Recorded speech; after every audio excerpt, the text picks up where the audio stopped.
Halo, selamat malam Mirsa TV One dan saya juga mengucapkan selamat tahun baru 2025 untuk Anda. Walaupun tadi kita melihat tayangan di awal ada peristiwa yang cukup menyedihkan dengan insiden kecelakaan pesawat di sejumlah negara.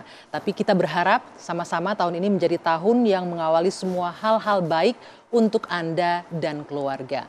Malam ini One on One hadir bersama saya Dwi Anggia dan selama 1 jam ke depan saya akan mengajak Anda untuk berbincang dengan narasumber yang tentunya menarik untuk disimak dan juga informasi yang juga penting kita dengarkan. Seperti malam hari ini, tamu saya seorang mantan pilot yang saat ini juga aktif menjadi influencer dan juga kreator di TikTok. Belakangan memang sedang ramai videonya ditonton hingga jutaan yang menjelaskan terkait kecelakaan pesawat Jeju Airlines. Seperti yang kita ketahui di penghujung tahun 2024 kemarin ada 6 insiden kecelakaan pesawat yang merenggut banyak korban jiwa. Malam ini kita akan membahasnya dari perspektif atau kacamata seorang pilot senior. Langsung saya ajak bergabung, Kapten Hanafi Herlim. Selamat malam, Cap. Selamat Apa kabar? malam, Mbak Anggi. Sehat, Cap? Alhamdulillah. Silakan sehat. duduk, Cap. Ini sebenarnya kita agak berduka mengawali tahun baru yang ditutup kemarin 2024 dengan insiden kecelakaan pesawat ya, Cap ya. Ya. Dan kita juga tahu ada 6 tragedi yang menutup tahun 2024. Ada banyak spekulasi yang menjadi dugaan penyebab apa sih kecelakaan, tapi itu kan mungkin dari pihak otoriti yang bisa menjelaskan detail ya, Cap ya. Malam ini kita akan melihat perspektif yang beda dari kacamata Anda, seorang pilot senior yang sudah 40 tahun lebih, 42 tahun ya, Cap? 42. Melanglang buana bersama burung besi. Keliling dunia itu, Cap ya? Oke. Iya. Nah, Cap, mungkin bisa menjelaskan yang sedang ramai juga. Saya menyaksikan juga konten Anda di TikTok terkait dengan kecelakaan Jeju Airlines pada Desember akhir kemarin.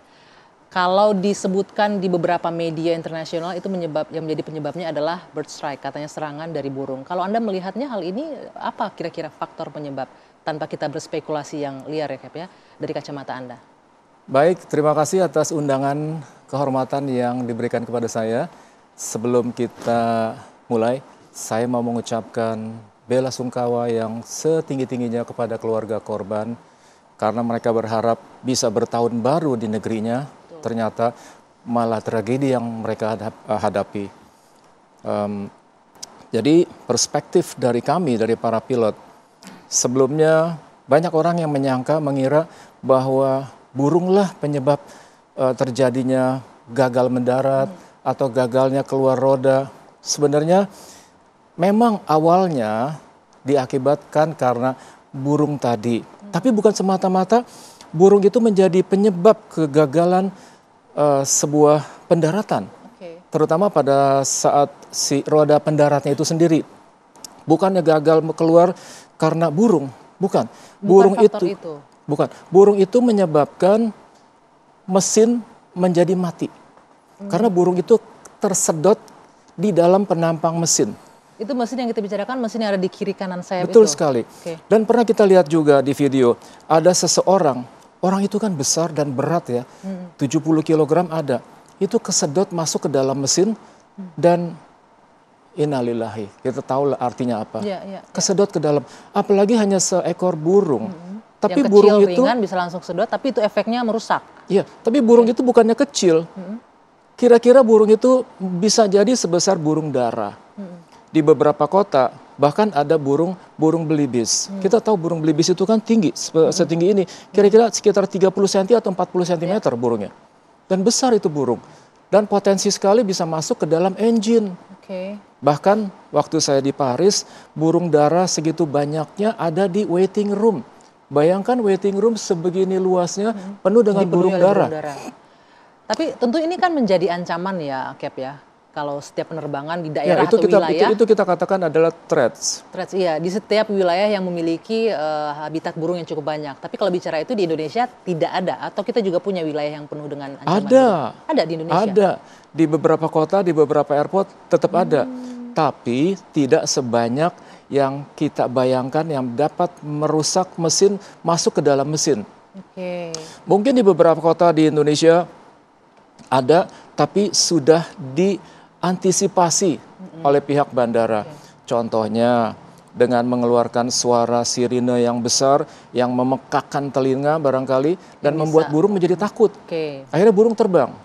Mengusir burung ya akhirnya. Mengusir burung. Dan sebenarnya ada lagi satu tips dari saya atau dari kami, sebisa mungkin di setiap bandara itu tidak ada pohon-pohon yang menghasilkan buah. Kenapa?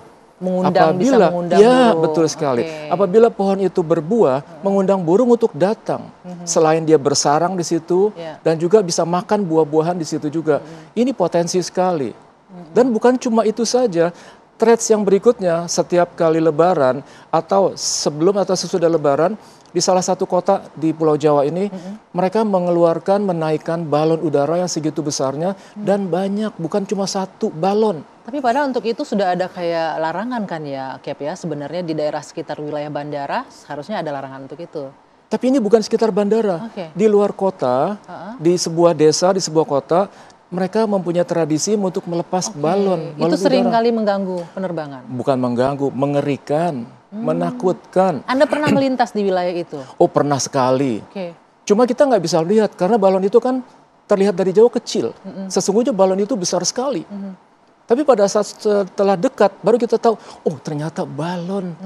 Coba bayangkan, apabila balon itu berada di hadapan, di mata kita, nggak mungkin kita secepat itu bisa menghindar. Dan itu sangat bahaya sekali. Bahayanya sama dengan bird strike tadi, bisa masuk ke mesin pesawat? Sangat mungkin. Oke. Nah kembali Captain yang peristiwa di Jeju. Kalau kita lihat, ini ada banyak spekulasi ya kalau kita membaca di media, bahwa rodanya tidak berhasil keluar ketika akan mendarat. Kemudian ada manuver yang dilakukan oleh pilot yang secara mendadak, yang tadinya harus landing, tiba-tiba memutar balik. Apa yang menjadi penyebab untuk seorang pilot memutuskan untuk go around itu, Cap? Sampai detik ini, kami pun bertanya-tanya, kenapa sang pilot melakukan go around? Padahal kami sudah diajarkan, apabila pada saat kita ancang-ancang atau approach, sudah siap untuk mendarat, semua final configuration-nya itu sudah established, sudah kita lakukan, dan sudah siap untuk mendarat. Apabila terjadi sesuatu, let's say terjadi sesuatu, engine-nya mati satu, engine-nya terbakar satu, lalu terjadi bird strike seperti itu, atau apapun juga yang mengganggu keselamatan penerbangan, itu seharusnya kita sebagai pilot ignore semuanya, diabaikan semuanya. Apa yang harus dilakukan, Cap? Tetap mendarat. Tetap mendarat, walaupun nggak keluar rodanya. Oh, bukan. Ini beda dengan kasus itu tadi. Ini saya ceritakan kasus pengalaman normally. Normalnya, apabila di final approach atau di ancang-ancang kita mau mendarat, terjadi sesuatu kelainan seperti yang saya katakan tadi, itu pilot seharusnya mengignore semuanya, mengabaikan semuanya, dan kita tetap mendarat. Walaupun dengan satu mesin sekalipun. Atau bisa jadi kalau seandainya dua-duanya mati mesinnya, tapi sudah di depan mata landasan, sebagaimana caranya kita usahakan supaya bisa mendarat, asal jangan sampai stall pesawatnya. Tapi ini kenapa dia melakukan execute untuk go round, ini yang masih menjadi tanda tanya buat kami semuanya. Selama 42 tahun Anda terbang, Captain, pernah nggak di posisi yang akhirnya memutuskan harus tadinya landing, akhirnya go around? Oh, pernah. Pernah. Apa yang membuat Anda memutuskan harus go around ketika itu? Karena itu semuanya sudah di planning. Kalau kasus yang kemarin itu tidak di planning. Kalau yang kita maksudkan penerbangan dari sudah mau mendarat lalu bisa go around, atau namanya kita circle to land. Circle to land itu harusnya kita mendarat pakai runway ini, lalu kita belok ke kiri atau belok ke kanan, tergantung siapa yang bawa pilotnya. Dan pada saat itu konfigurasi semuanya sudah settle atau established di sebelumnya. Jangan dirubah-rubah. Dirubah artinya landing gear-nya di-up-kan, atau mungkin sirip sayapnya itu direndahkan. Ada istilahnya flap apa? Nah itu flap namanya, sirip ya. Siripnya itu direndahkan. Jangan dirubah. Biarkan saja posisi seperti itu, supaya apa? Supaya pilot itu hanya fly the aircraft. Normally semua pilot udah mengetahui itu ya, Captain? Oh, sudah mengetahui semuanya itu. Itu namanya circle to land. Kenapa kita lakukan circle to land itu? Karena mendarat dari arah sana tidak ada prosedur. Jadi kita ambil prosedurnya, ambil dari arah sini, semua sudah established, lalu kita belok ke kiri. Kalau yang terbangnya itu co-pilot, dia akan belok ke kiri. Kenapa? Supaya sang co-pilot yang duduk di sebelah kanan bisa melihat runway. Kalau yang terbangnya kaptennya sebelah kiri, dia harus belok ke kanan. Supaya pada saat dia sejajar dengan runway, dia bisa melihat runway di sebelah kiri. Seperti itu. Nah, yang kami khawatirkan atau yang kami bingung, pada saat itu yang terbang siapa? Karena kalau maksudnya yang terbang siapa? Penumpangnya, pilotnya, atau co-pilotnya atau kaptennya? Okay. Oh, yang menerbangkan pesawat itu Betul ketika sekali. peristiwa terjadi. Betul sekali. Kalau seandainya pesawat itu beloknya ke kiri, pasti yang menerbangkan adalah co-pilotnya. Yang ada di posisi di Iya, karena posisi runway-nya itu kelihatan di sebelah kanan. Pada saat perbatasan dengan runway, kita sebut abeam, itu kita menggunakan timing, pakai waktu, beberapa detik. Seperti kayak di Korea, ada satu kota namanya Busan. Di Busan itu, pada saat abeam, itu harus di timing pakai detik. 17 detik timingnya. Apabila lebih dari 17 detik, maka kita akan menabrak gunung. Ada gunung di situ. Jadi saya bisa simpulkan ini benar-benar menjadi seorang pilot itu tanggung jawabnya besar dan harus punctual, harus bisa menghitung second by second ya. Oh iya, hitungannya detik betul. Sama seperti kita bersiaran nih, hitungannya harus detik per detik. Harus menit per menit karena durasi sangat-sangat terbatas dihitung begitu ya. Kita akan lanjutkan perbincangan ini, Cap. Kita harus jeda. Ini berkaitan dengan durasi. Kami harus jeda dulu. One on one akan kita lanjutkan usai jeda sesaat lagi. Kita lanjutkan kembali one on one mirsa dengan Kapten Hanafi Herlim. Cap, ini selain yang menarik perhatian publik peristiwa Jeju Airlines, yang juga ramai kemarin itu adalah kecelakaan pesawat Azerbaijan Airlines yang menewaskan 38 orang pada tanggal 25 Desember lalu. Itu juga banyak itu, Cap, spekulasi yang mencuat. Ada dugaan pesawat ini terbang masuk ke wilayah konflik di wilayah Grozny, masuk pertahanan udaranya Rusia.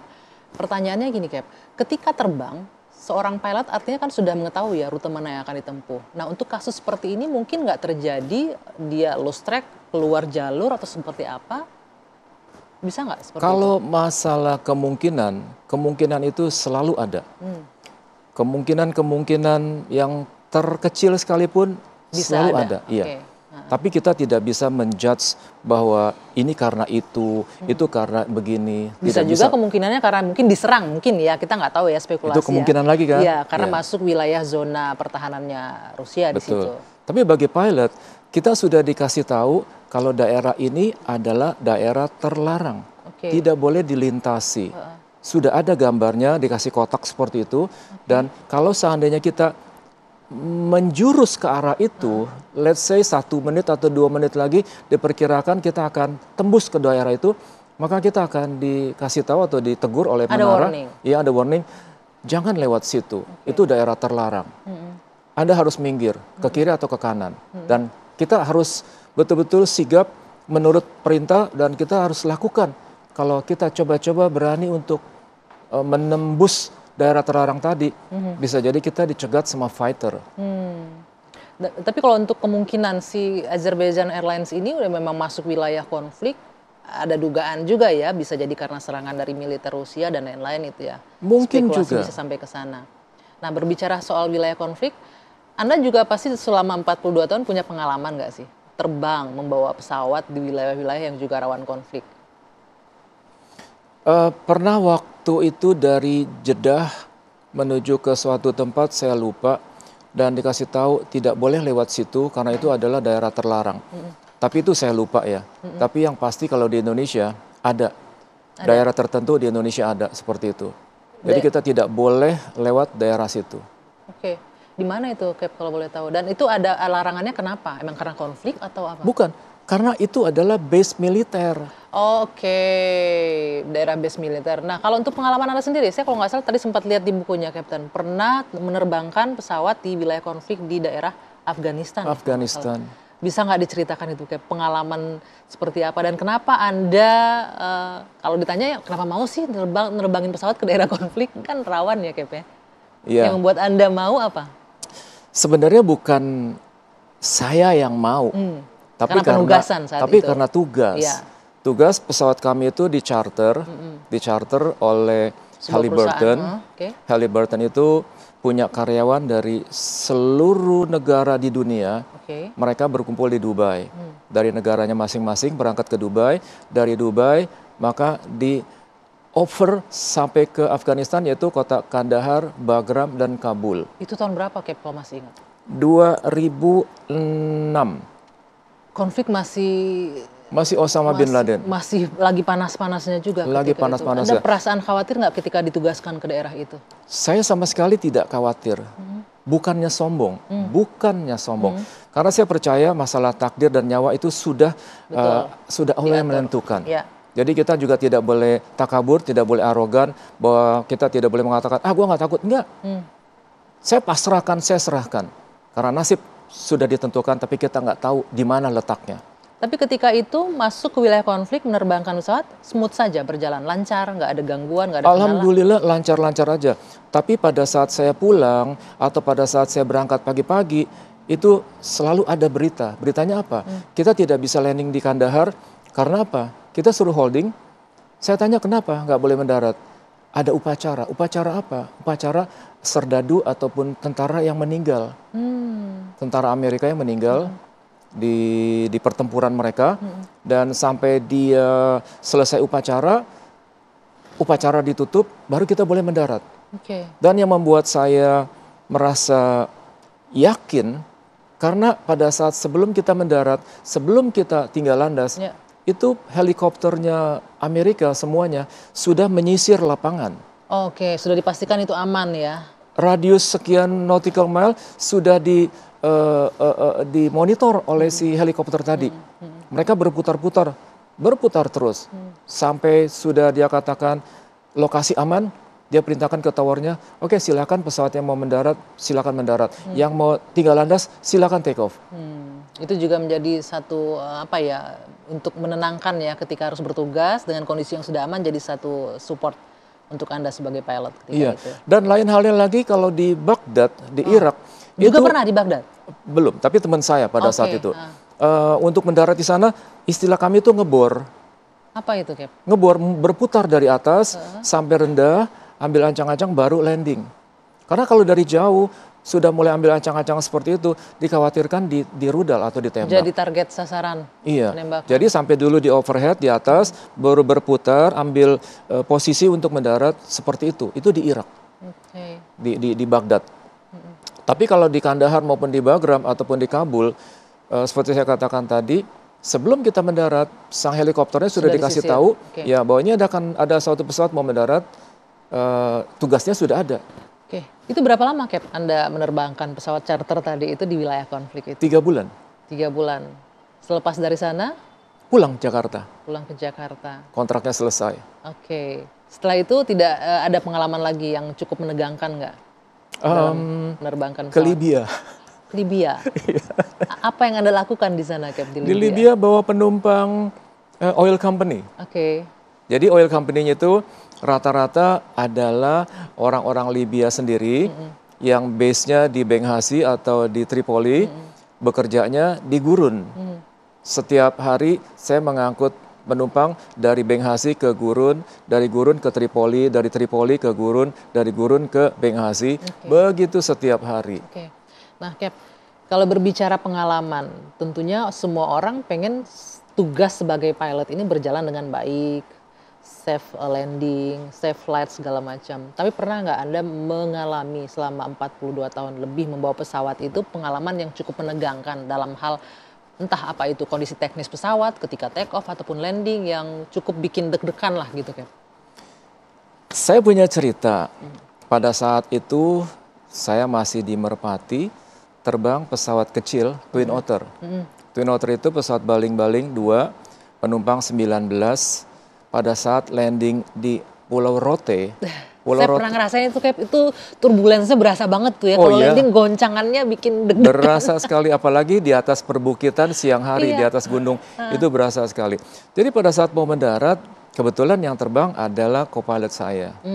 Co-pilot saya ini adalah teman satu angkatan. Nah ini nanti ada tips lagi, bahwa kalau bisa kita terbang itu jangan dengan teman satu angkatan. Kenapa? Seperti jari ini kan lurus nih 2 nih. Ini dengan kata lain teman satu umur, satu angkatan, seperti itu. Tapi berbeda ranking. Yang tinggi ini adalah kaptennya, yang rendah ini adalah co-pilotnya. Itu yang terjadi pada saya. Pengalaman. Apa masalahnya? Apa masalah lebih ke ego atau masalah karena merasa sama pengalamannya? Atau Dua-duanya ada. Cobalah misalnya kita teman satu kelas, kita teman satu kamar. Lalu Mbak Anggi ini punya sebuah pengalaman yang kira-kira suatu yang wah begitu ya. Lalu saya mengatakan, alah lu so tau lu kan sama gue juga BBT kan 11-12 sama-sama aja, lu jangan so tau lah. Itu juga dialami seorang pilot ketika menerbangkan pesawat dengan co-pilotnya, ada hal seperti itu ya? Kalau kita terbang satu angkatan seperti itu, maka dari itu lebih baik kita hindari jangan terbang dengan satu angkatan. Tapi biasa penugasan itu dari maskapai atau gimana? Kita bisa milih atau bisa nolak? Dari maskapai yang menugaskan. Tapi bisa milih untuk atau menolak atau tidak bisa milih. Biasanya kita menerima penugasan tadi, kita tidak bisa milih. Tapi kalau seandainya kita bisa memilih, ya janganlah seperti itu. Nah, ini yang terjadi pada diri saya, pengalaman saya pribadi.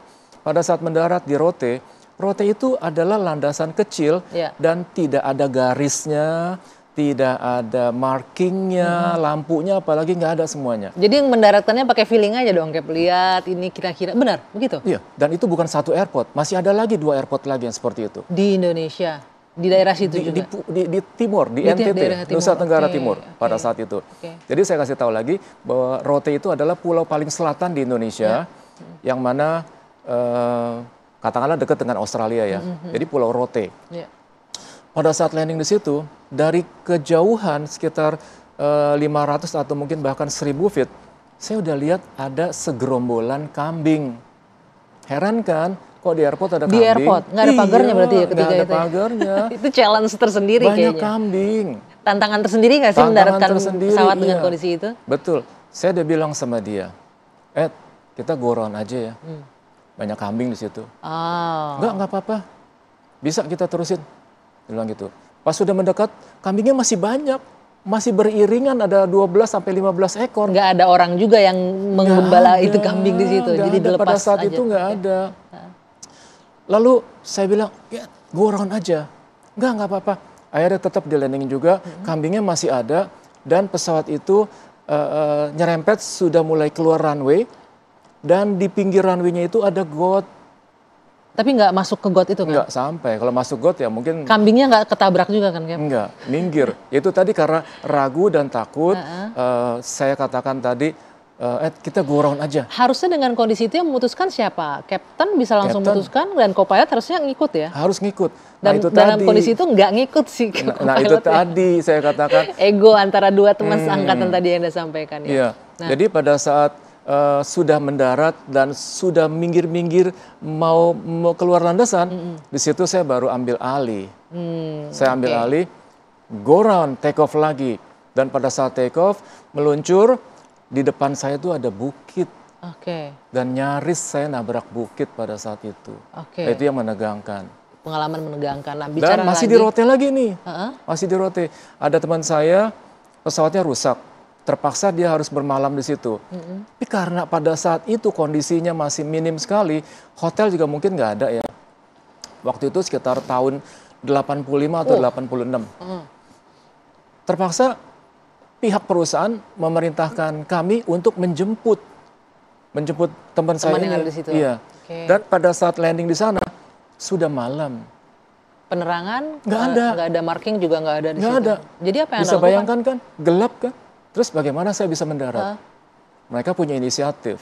Petugas tower di sana panggil teman-temannya yang punya motor, yang punya mobil, dihidupin motornya, lampunya dinyalain, sejajar dengan runway. Kayak di film-film gitu ya, Cap? Iya, seperti itu. Jadi penerangan dari motor dan mobil. Iya, betul sekali. Jadi saya lihat dari atas, nah itu dia runway-nya.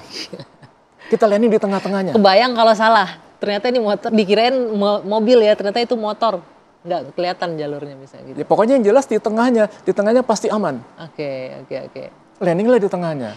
Berarti Anda melewati beberapa pengalaman yang cukup menegangkan. Nah, Cap, balik lagi nih dari beberapa insiden yang terjadi di akhir tahun, ada 6 insiden itu, ada beberapa ini mungkin hal yang persentasenya kecil. Kecelakaan pesawat ada survivor. Ada yang selamat di situ, seperti di Jeju ada 2 orang, 2 cabin crew. Kemudian yang Azerbaijan Airlines juga ada 28 orang yang selamat. Kita akan bahas ini mengenai informasi bahwa ternyata mereka yang selamat itu mostly hampir rata-rata berada di bagian belakang pesawat. Benar nggak itu tempat yang paling aman? Nanti kita jawab, Cap. Usai jeda saat lagi, One on One akan kembali untuk Anda. Kita kembali di One on One. Dari beberapa rangkuman informasi yang kami kumpulkan untuk insiden kecelakaan pesawat yang 6 insiden terjadi di akhir tahun 2024 kemarin itu, beberapa penumpang yang pesawat yang selamat dalam kecelakaan itu umumnya duduk di bagian belakang. Nah, saya akan tanyakan ke Kapten Hanafi. Cap, apakah benar faktor posisi duduk di pesawat itu menentukan mana wilayah yang paling relatif aman lah disebut, cukup aman? Karena dari beberapa berita, 2 kru yang selamat dari Jeju Airlines itu dia duduk atau ketika berada di bagian belakang pesawat. Begitu juga yang ada di Azerbaijan, mostly di bagian belakang. Apakah bisa disebut ini relatif aman nih wilayah pesawat untuk seat ordernya di bagian belakang gitu, Cap? Saya tidak mengatakan kalau di belakang itu adalah paling aman. Tapi Tidak, based on experience, based on dari beberapa experience, insiden, betul. Kenyataannya memang setelah terjadi beberapa kali kecelakaan, yang selamat itu di belakang, even 1 atau 2 orang. Kejadian Jeju ini kan 2 orang. betul. Karena biasanya kalau pesawat celaka itu terjadi karena paling sering ya adalah impact. Impact menghantam depannya dulu. Kalau kita lihat jarang ya pesawat posisi jatuh itu bagian belakang dulu ya, kayak pasti nose duluan, depan dulu begitu ya? Benar Tidak nggak? menutup kemungkinan jatuh belakang dulu karena pesawatnya mungkin stall Oke, atau mungkin tail heavy, Oke. berat belakang bisa terjadi pada saat mau landing atau mau take off, ternyata pesawatnya berat belakang, pernah juga ada akhirnya kejadian. jatuh belakang duluan. Oke, Semua kemungkinan bisa saja terjadi. tapi mostly yang terjadi, Tapi mostly memang yang terjadi, yang selamat memang di bagian belakang. oke. Jadi kalau seandainya saya tidak juga menyarankan untuk duduk di belakang, ini kan namanya masalah nasib takdir Iya. juga kan. Masalah nyawa, umur tuh hanya Tuhan yang tahu. Mau di Iya, pesawat, mau di tempat betul. tidur sama aja sebenarnya, Cap, ya. Betul, di Kalau depan udah juga yang waktunya. selamat ada. Ya, ya. Tapi ini secara statistik peristiwa ya, pengalaman yang terjadi ya. Nah, kalau kita berbicara soal kecelakaan, apa sih, Cap, sebenarnya faktor-faktor selama pengalaman Anda membawa pesawat yang menjadi faktor penyebab utama sebuah kecelakaan pesawat itu bisa terjadi? Selain kalau kita bicara eksternal dan internal ya. Eksternal mungkin faktor cuaca kah berpengaruh? Kemudian internalnya apa kira-kira yang bisa disampaikan? Sebenarnya faktor kecelakaan itu banyak. Kalau kita mau hitung, kita kait-kaitkan itu banyak. Nggak usah jauh-jauh, dari rumah sajalah.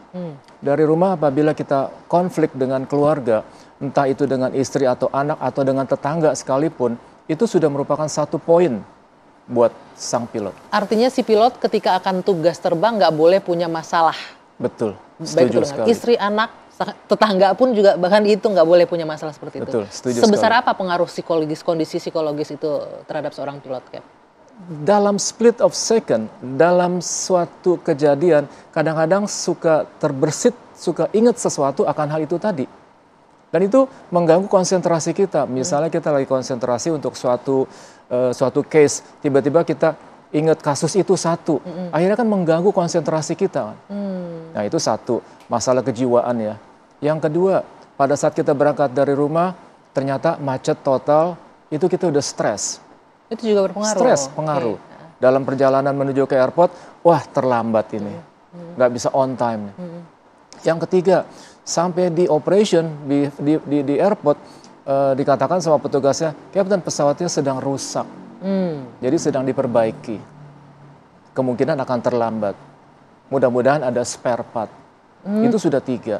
Bisa terjadi kemungkinan seperti itu ya? Sangat mungkin terjadi. Itu ketika tahu informasi gitu nggak deg-degan, Cap? Wah ini pesawat ada yang rusak, dibenarin. Tapi kan tidak selamanya rusak itu harus dipaksakan terbang juga. Ada kondisi yang no fly, ketika rusak nggak boleh terbang sama sekali. Namanya no go item. No go item, Iya. nggak boleh. Ada go item, ada no go item. Oke, itu Kalau pernah no go terjadi item ya? itu tidak boleh sama sekali. Oke. Karena ada di daftarnya, Oke. di listnya ada. Ada hal-hal yang tidak boleh menyebabkan ini harus terbang gitu ya? Ada berarti gitu ya? Ada Oke. sekali. Ada di daftarnya. Kita pada saat kita mau menentukan ini boleh terbang atau tidak, coba tolong lihat di daftarnya, di listnya, bagaimana, apa yang dikatakan di listnya itu. Oh tidak boleh terbang, at least ada 1 yang rusak, 1 yang bagus, kadang-kadang ada 2 kan. 1 rusak, Tapi yang satu ini pun juga tidak boleh yang krusial. Yang satu itu adalah yang secondary misalnya, tapi yang primary-nya tidak boleh rusak. Bisa terjadi seperti itu dan boleh terbang. Tapi kalau yang primary-nya rusak, itu no-go item. Harus diganti spare part-nya. Dan pilot tidak akan mungkin berani terbang apabila no-go item tadi dipaksakan terbang juga. Nggak akan berani. Itu semua diketahui ketika apa? Rem check itu ya? Ketika dicek kondisi Bukan. pesawat sebelumnya? Rem check itu beda lagi. Itu jauh lagi ceritanya. Ini di dalam list itu ada bacaannya, ada peraturannya bahwa kalau item ini yang rusak, itu tidak boleh terbang. Kecuali misalnya boleh terbang tapi siang hari, ada case-case tertentu di mana malam hari tidak boleh. Contohnya radar rusak, weather radar, itu mutlak no-go item, tidak boleh berangkat. Dan NKRI harus tidak boleh berangkat. Jadi ada bagian-bagian tertentu yang mana kita tidak ada toleransi sama sekali. Tapi ada kalanya ada toleransi bahwa ini boleh terbang tergantung decision dari captain, namanya captain discretion. Yakin nggak nih pilotnya bisa terbang dengan kondisi ini? Begitu ya. Kalau misalnya pilot yang nggak mau, ya nggak apa-apa juga. Pernah nggak Anda ngalamin itu, Cap? Memutuskan harus terbang walaupun ada kondisi ya mungkin satu dua yang mungkin tidak fatal lah. Pernah sekali, pernah. Ada ya? Kalau itu tidak fatal, itu bisa kita anulir. Tapi dengan catatan setelah pulang nanti harus diganti ya. Kita tahu persis. Dan itu biasanya kalau terjadi kita ada di out base. Di out base misalnya base kita di Cengkareng. Ternyata kejadian kita tuh adanya di Jayapura atau di Ambon. Jauh dengan Jakarta kan. Mau nggak mau itu harus terbang. Mau nggak mau kita kalau pulangnya saja boleh lah. Kalau inbound boleh, tapi kalau outbound nggak boleh. Rasanya gimana itu? Kayak kita aja mobil dengan kondisi, aduh mobil ini masih was-was, apalagi ini terbang di udara dengan kondisi itu. Ada rasa ini nggak sih, khawatir, takut, udah pasrah aja lah. Sejauh itu kan kita bisa mengetahui kalau kondisi ini tidak terlalu bahaya. Masih aman. Masih aman. Cap, tadi kita ngomong ada 1, 2, 3 item kan. Apalagi faktor yang mungkin menjadi penyebab yang common terjadi dalam kecelakaan pesawat? Konflik antara co-pilot dengan kaptennya. Oh, itu berpengaruh juga ya? Sangat pengaruh. Bisa jadi di atas nggak ngomong. Ada peristiwa seperti itu? Bisa jadi seperti itu. Sangat mungkin seperti itu. Nah, konsentrasi seorang pilot ketika menerbangkan pesawat itu di bagian mana, di part mana yang paling penting, Cap? Saat take off kah, saat landing kah, atau udah saat mengudara kah? Sebenarnya dua-duanya sangat krusial ya. Maka banyak orang yang bilang, apa sih itu critical 11? Apa itu? 3 menit pada saat mau take off dan 8 menit pada saat mau landing. Ada yang mengatakan seperti itu. Jadi yang paling bahaya dari dua itu tadi memang pada saat mendarat. Pada saat mendarat itu yang paling bahaya. Jadi disarankan bahwa pada saat kita turun atau descent, passing 10.000 feet, itu kita sudah siap-siap untuk mendarat. Itu udah harus fokus ke sana ya, udah nggak terbagi lagi konsentrasi. Sudah briefing, kita menggunakan runway apa, angin dari mana, kecepatannya berapa, lalu cuacanya bagaimana di situ. Kita mau menggunakan landingnya ini dengan menggunakan apa. Ada namanya navigasi tertentu yang kalau disebutkan teman-teman mungkin nggak ada yang ngerti seperti itu. Teknis lah ya. Tapi ini adalah sangat teknis. Jadi semua itu kita discuss, kita briefing supaya jangan sampai nanti pada saat mau mendarat, waduh, ini mana ya? Ini apa ya? Ini apa? Jadi semuanya sudah diutarakan. Well prepared semuanya sudah di-prepare, betul sekali. Supaya nanti pada saat mendarat itu sempurna. Faktor cuaca juga berpengaruh pasti ya, Cap ya? Sangat. Untuk wilayah Indonesia di mana mungkin yang harus diwaspadai cuacanya? Tapi nanti dijawab. Kita jeda dulu sejenak, One on One akan kembali sesaat lagi. Hari ini adalah hari yang sangat spesial untuk saya. Saya sangat bahagia bisa menerbangkan Anda. Dan hari ini adalah hari yang menyedihkan buat saya. Pada saatnya harus turun. Dan saat inilah saya harus turun. Saya lulus penerbangan di sekolah penerbangan di Curug tahun 80. Setelah terbang kurang lebih 42 tahun dan mengantongi jam pada saat ini kurang lebih 27.700 jam. Selama hidup saya, selama saya terbang, saya hampir tidak pernah terlambat. Toronto punya slogan. Toronto adalah on time. Wah, kalau saya menyaksikan video tadi juga ngerasain nih apa yang Kapten Hanafi rasakan. Jadi mundur lagi kita nih mengingat apa yang Anda rasakan ketika itu seperti penerbangan terakhir ya, Cap ya. Betul, Yang terakhir. menarik bagi saya, slogan saya adalah yang paling telat adalah on time. On time itu artinya nggak telat dong kalau on time ya, Cap. On time saja sudah telat. Sudah telat bagi Anda. Iya. Jadi harus prepare sebelum itu. Jadi biasanya before schedule. Before schedule. Oke, sebelum kita masuk ke yang bagian itu, saya punya tadi pertanyaan menggantung satu ya, Cap ya, sebelum kita jeda. Soal wilayah di Indonesia, cuaca di wilayah mana yang mungkin boleh jadi notes buat pilot-pilot junior Anda, bahwa ini daerahnya cukup rawan, cukup riskan gitu. Ada nggak, Cap? Sebenarnya semua airport itu sama, tapi yang menjadi momok buat para pilot itu adalah daerah pegunungan. Oke. Kalau di daerah yang datar, biasanya kita cuma takut, tapi tidak sampai stres. Takut nggak kelihatan, nggak apa-apa, karena di sekeliling kita nggak ada gunung. Oke. Tapi kalau yang di daerah gunung, contohnya di Papua itu di daerah Wamena namanya. Ya. Wamena itu penuh dengan gunung. Apa ketakutannya? Apa karena anginnya atau apanya? Atau karena Kalau memang nggak cuaca kelihatan? buruk, seakan-akan gunung tuh ada di depan mata. Oh, tapi kan ada radar itu nggak cukup untuk menggait. Radar kita kan nggak bisa mendetek ada gunung. Radar kita hanya untuk cuaca. Jadi itu benar-benar harus melihat dong, kayak mengendarakan mobil begitu, harus melihat Betul. ada gunung atau enggak segala Betul macam. sekali. Pada saat cuaca terang, wah indah sekali. Saya bahkan sering terbang pada saat terbang Twin Otter, saya sengaja persis terbang di atas gunung. Untuk melihat langsung keindahan gitu ya. Sampai saya bisa tahu ada kepundannya tuh seperti apa. Oke. Ada danaunya barangkali. Dan banyak sekali danau yang di atas gunung, contohnya di Rinjani, Segara Anakan. Itu ada danaunya di atas Gunung Rinjani. Dan dulu saya sering terbang di atas itu. Di Flores ada yang namanya Danau Kelimutu, Danau Tiga Warna. Dan dulu sering juga terbang di atas sana. Tapi ketika cuaca buruk itu jadi ancaman ya, karena Wah, nggak ngeri. bisa melihat itu. Nah, jadi ancamannya itu adalah cuaca buruk di daerah pegunungan. Contohnya di Manado, Ambon, Jayapura, Hussein Sastra Negara, Bandung? ya Bandung, Itu juga? Si Gorong-Gorong, Oke. Di Sumatera Utara? Sumatera Utara. Itu banyak gunung di sana. Oke. Itu yang harus Dan diperhatikan ya. menjadi sebuah ketakutan yang sangat apabila terjadi cuaca buruk, dan itu yang kita khawatirkan. Oke, baik. Wow, jadi ada banyak nih yang tips yang Anda sampaikan, terutama nih untuk para junior. Nah, kembali lagi soal video tadi nih, Cap, yang menggugah perasaan saya tadi. Saya bisa membayangkan sih apa yang Anda rasakan ketika menyampaikan ini adalah hari terakhir saya untuk melayani penumpang, mengantarkan penumpang dengan menggunakan pesawat. Kalau bicara rasa pasti sedih ya, Cap ya. Tapi yang Anda pikirkan ketika menyampaikan kata-kata itu apa, Cap? Kata-kata itu semuanya serba spontan, tidak direncanakan, tidak direkayasa.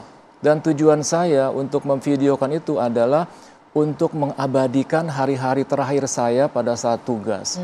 Untuk apa? Untuk kenang-kenangan buat anak cucu saya. Dan itu ditonton 22 juta orang loh di sosial media ya.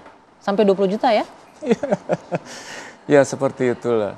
Jadi pada saat itu, pada saat saya pidato atau announce atau speech, penumpang semuanya hampir memegang handphone memvideokan saya. Dan saya nggak tahu, pada saat itu 13 April, pada malam hari, persis pada saat taraweh, anak saya mendapat telepon dari temannya. Bro, lu udah tahu belum? Apaan? Bokap lu viral. Viral di mana? Di TikTok. Oh ya, mana gue lihat dong? Dilihat seperti itu. Oh iya. Itu pertama kali juga Anda punya akun penumpang yang memviralkan, bukan saya. Oke, nah kemudian akhirnya Anda mulai aktif tuh di sosial media. Dan jujur, saya nggak punya TikTok pada saat itu. Akhirnya kemudian membuat Anda memutuskan bikin akun sosial media? Karena saya mempunyai video yang lebih baik dari yang diviralkan oleh penumpang. Kebetulan ada teman saya yang on board pada saat itu, tolong dong videokan buat dokumentasi hidup pribadi saya. Buat saya berikan kepada anak cucu saya. Dan itu akhirnya saya minta tolong anak saya untuk dimasukkan ke TikTok. Dan saat itu pula 14 April saya baru download TikTok. Saya nggak punya TikTok. Dan sampai sekarang kalau Anda menyaksikan itu di TikToknya Kapten Hanafi banyak tips-tips, insight soal penerbangan ya, Cap ya, soal bagaimana edukasi dari kacamata seorang pilot senior begitu ya. Dan Anda ngerasa ini bisa mengisi masa purna tugas Anda saat ini? Betul sekali. Karena saya tujuannya bukan untuk mencari sesuatu, tapi menyalurkan sesuatu. Menyalurkan ide, pengalaman, pengetahuan, ilmu, dan lain sebagainya untuk anak-anak muda. Dan ini masih akan terus Anda lakukan ke depannya? Terus. Oke, baik. Mudah-mudahan kebaikan yang Anda tebar dari ilmu-ilmu yang dibagi bisa terus bermanfaat ya, Cap ya. Itu kan ada pantunnya. Ada pantunnya? Ada. Boleh dong pantunnya untuk saya. Jadilah penabur kebajikan. Selama hayat masih dikandung badan.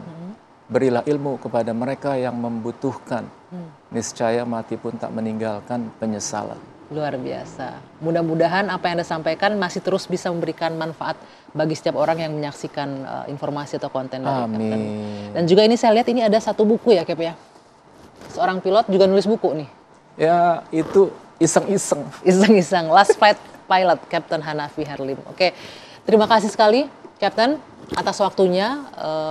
Apa yang kita perbincangkan kurang lebih 1 jam ini mudah-mudahan berikan manfaat untuk banyak orang dan juga memberikan informasi untuk pemirsa di rumah. Semoga. Amin.